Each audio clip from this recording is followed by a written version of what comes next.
Mesdames et messieurs, nous sommes ici ce soir pour reconnaître et célébrer l'excellence au sein de notre communauté juridique. ZSA Recrutement juridique est fier de vous présenter la 8e édition du Gala des prix des conseillers juridiques du Québec. Merci à nos commanditaires Air Canada, Borden Ladner Gervais, Droit Inc., Fasken, KPMG, Langlois, McCarthy Tétrault, Tories et Woods.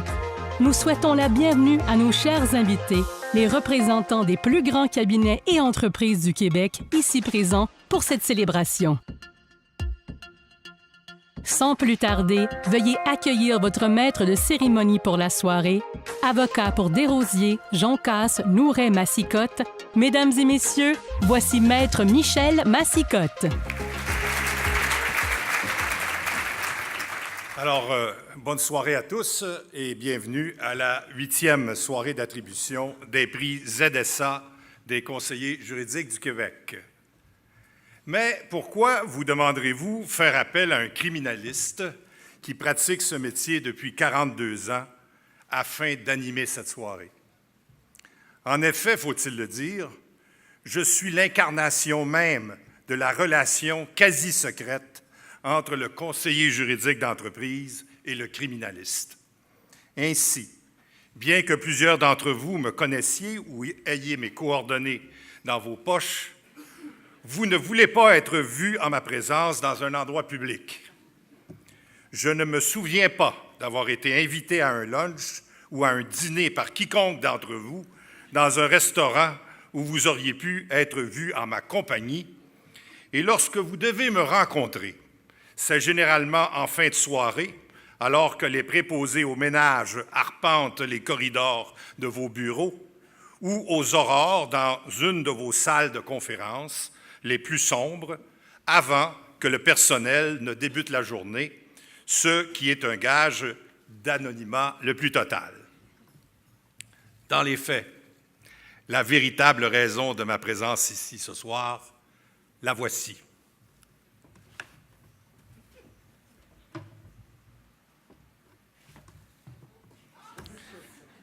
Eh oui, le cannabis, aussi connu sous les appellations de chanvre indien, Marie, spliff, hache, pot, weed, kiff, Marie-Jeanne, ganja, grass et j'en passe.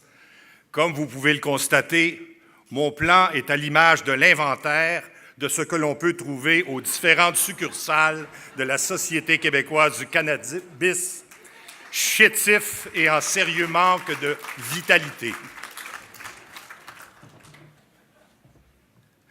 Dans un souci d'éducation, et alors que depuis bientôt un mois, l'usage du cannabis est légalisé au Canada, il est apparu aux organisateurs de cette soirée de joindre l'utile à l'agréable en me demandant de vous sensibiliser à cette nouvelle réalité, l'usage du cannabis en milieu de travail et comment y réagir.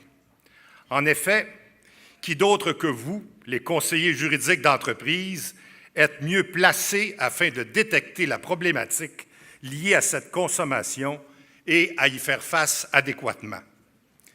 Cette tâche ne relève sûrement pas de votre patron, le dirigeant d'entreprise, dont Georges Clémenceau, homme politique français, disait à leur égard « Les dirigeants d'entreprise sont comme des livres dans une bibliothèque. Ce sont les plus haut placés qui servent le moins. » C'est donc à vous qu'incombera de passer par la première étape, la détection du problème. Voici donc quelques indices qui pourront vous aider à déterminer si la consommation de cannabis a débuté dans votre entreprise. Si certains de vos collègues, d'ordinaire placides et qui tous les matins vous saluent avec courtoisie, se mettent à vous affubler d'un « Yo, bro » ou d'un « Give me five », sachez que vous avez un problème. Il en va de même des employés qui, sacs d'engrais à la main, commencent à demander une réaffectation de bureau près des fenêtres. Point n'est besoin d'avoir le pouce vert pour sentir le trouble à l'horizon.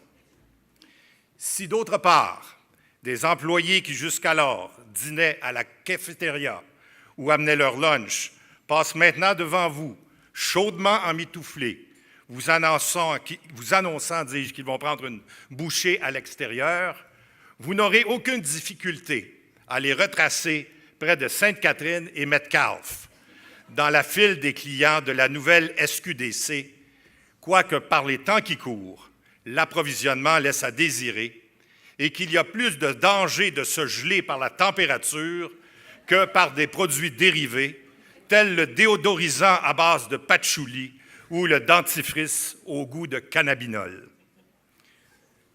Deuxième étape. Quelle doit être votre attitude par rapport à cette situation nouvelle qui occupera bientôt votre quotidien? Devez-vous recommander à vos dirigeants l'adoption de la tolérance zéro au travail ou devez-vous prêcher une certaine modération? Vous trouverez sûrement dans vos expériences de vie passée matière à réflexion. En effet, qui d'entre vous, alors que jeune étudiant, ne sait pas rouler un petit joint? La seule personne que je connaisse qui puisse avec certitude affirmer ne pas l'avoir fait est la Vénus de Milo, et ce pour des raisons tout à fait évidentes. Avant de rejeter du revers de la main la consommation de cannabis au travail, il y a peut-être lieu d'analyser la situation plus en profondeur. En regardant la liste des entreprises qui ont ce soir un représentant sélectionné, on pourra imaginer des situations de nature à mieux vous positionner. Dans un premier temps, analysons les entreprises qui pourraient tirer bénéfice d'une politique de consommation de pot au travail. En premier lieu, j'ai nommé la Caisse de dépôt et placement du Québec. Elle est un exemple qui me vient spontanément à l'esprit. Est-ce que pour les procureurs de la Caisse, le fait d'inviter les environnementalistes à fumer un petit joint n'aiderait pas à résoudre l'épineuse question du trajet du futur REM, lequel trajet entre en conflit avec l'habitat naturel de la grenouille rainette Faugrillon? Je vois mon ami Maître Guy Bertrand, Jean Bertrand, dis-je, de chez Norton Rose, qui réfléchit déjà à cette proposition. Le pot, Jean, c'est végétal. Et c'est bien connu, les environnementalistes adorent le végétal. Ainsi, ce problème pourrait se régler sans passer par les tribunaux. Quand on connaît d'ailleurs tes honoraires, cela permettrait même la construction d'une station de train supplémentaire. Et que dire d'Hydro-Québec? Toujours à l'affût de nouveaux revenus, qui pourraient également y trouver profit, en commanditant des messages d'intérêt public, encourageant les citoyens québécois à se geler, ils feraient des profits substantiels quand viendrait le temps de les réchauffer. De plus, quel bel exemple de fédéralisme coopératif il pourrait donner à Terre-Neuve, qui depuis vendredi dernier cherche désespérément de nouveaux débouchés pour son électricité. Quant au cigarettier GTI McDonald, le fait pour ses employés de consommer du cannabis au travail servirait de publicité à cette entreprise qui doit se recycler suite à la diminution de la consommation de cigarettes au pays. Il pourrait ainsi développer une expertise dans un domaine connexe au cannabis, le papier à rouler. En regardant cette même liste d'entreprises, je constate que certaines s'opposent farouchement à l'utilisation du pot en milieu de travail. Ainsi, si tu t'appelles Bombardier Produits récréatifs, tu ne veux pas engendrer ta propre compétition. D'autre part, le fabricant de simulateurs de vol CAE sait très bien que si tu es sur un rail, tu n'as pas besoin de simulateur de vol. Il en va de même pour les gens d'ADM, dont la consommation de pot par leurs employés les ferait planer sans jamais qu'ils aient besoin d'utiliser leur piste d'atterrissage. Enfin, que penser de l'Auto-Québec? Avec le cannabis, tu n'auras même pas besoin d'acheter de billets pour rêver. Il y a évidemment le cas particulier du Cirque du Soleil.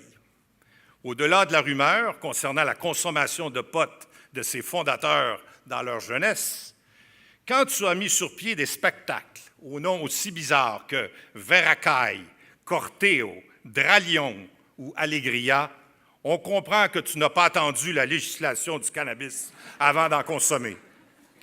Chose certaine, les spectacles du cirque sont à ce point des bijoux de surréalisme que l'effet sur le public doit être le même, que tu aies fumé ou non.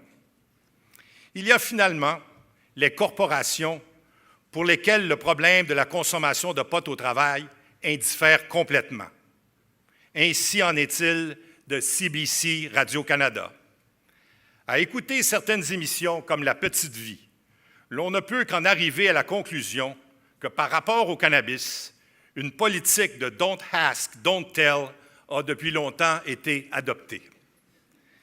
Mais chose certaine, toutes les entreprises ici représentées trouveront un challenge dans la législation du cannabis, au premier rang desquelles les entreprises évoluant dans le domaine des services de santé.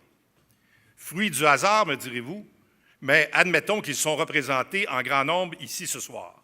Et j'ai nommé ABBV, Atrium, Neurobioforma, l'Association québécoise des pharmaciens propriétaires, Persistence Capital Partners et McKesson Canada.